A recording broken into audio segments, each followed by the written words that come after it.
nó nói giờ mà thi chi lưu ý linh tu mà thi chi ở phát của chúa in linh tu chỉ sai tua pe nó chạy nó nói giờ tuần bùa nó khi lúa đó là nó chạy vấn đề cho gì nó mà gì nó mà nó chạy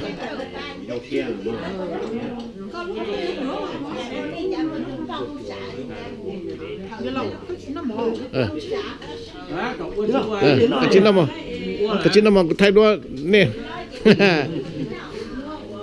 xin nên nó bỏ cá cho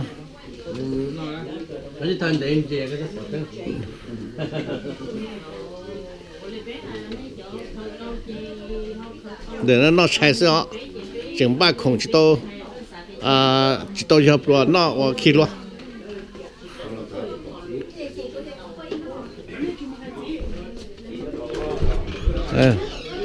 để nó cho lúa vốn nó ta tỏ rõ cái bùa yêu kỹ năng thôi bây giờ chứ không nó mà cái sẽ đến nó mà đấy nó chạy cho cả mỗi giờ cho lúa cho vô nên là nó ra là bên nó mà cho đấy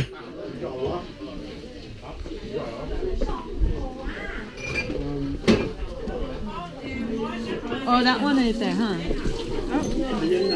I don't.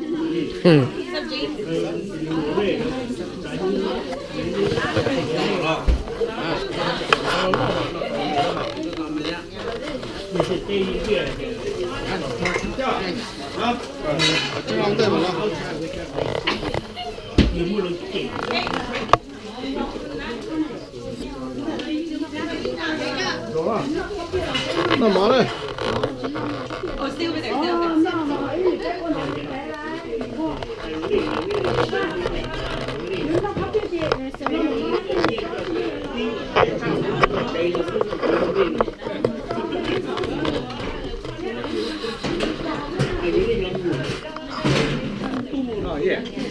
No. No.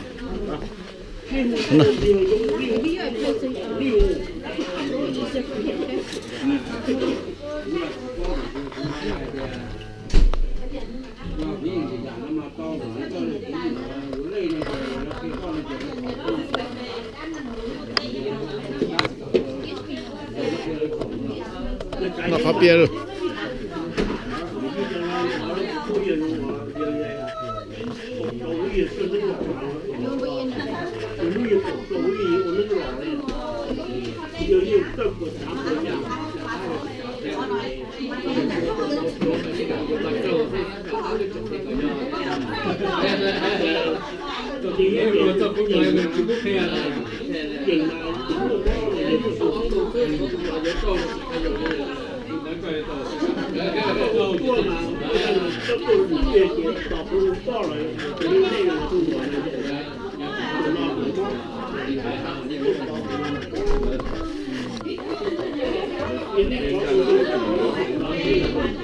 Rồi, cả hai tay của nó thế à? Của sẵn, khắp bia, của sẵn nó khắp bia.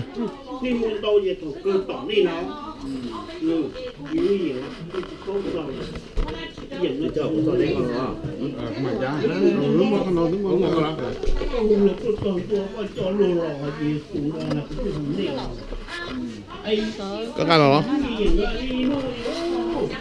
Nó khắp bia đây. Khắp bia trên cái đây. Cho nó chạy đó.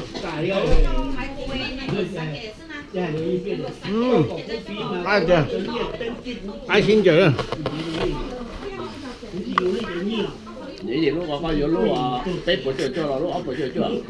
Lu hay lu ngay là giờ ngay plop bùa plop kia luôn nè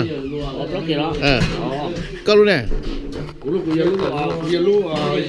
lúc chặt cái chua thì hai con răng chỉ nhẹ đó để nó có lúc ấy chua lúc chín bây giờ lúc trâu thì cũng có lúc chi lúc chi thế lúc trâu lao đuôi à thằng cô lúc nó chỉ tao tới cho chi thế trâu à 高的经验，好，我就做了。cái này cho nó chỉ muốn cắt đầu อ่า muốn cắt đầu là tiếp tục tao nói nhá 有個獎我睇到咯， rồi nó biến nó ngỏ đấy 我拉我哋咯，估啊，hay hay cơ 原來點解其實呢啲呢嚟全部都講啊，變到變到變到cái này thì đúng là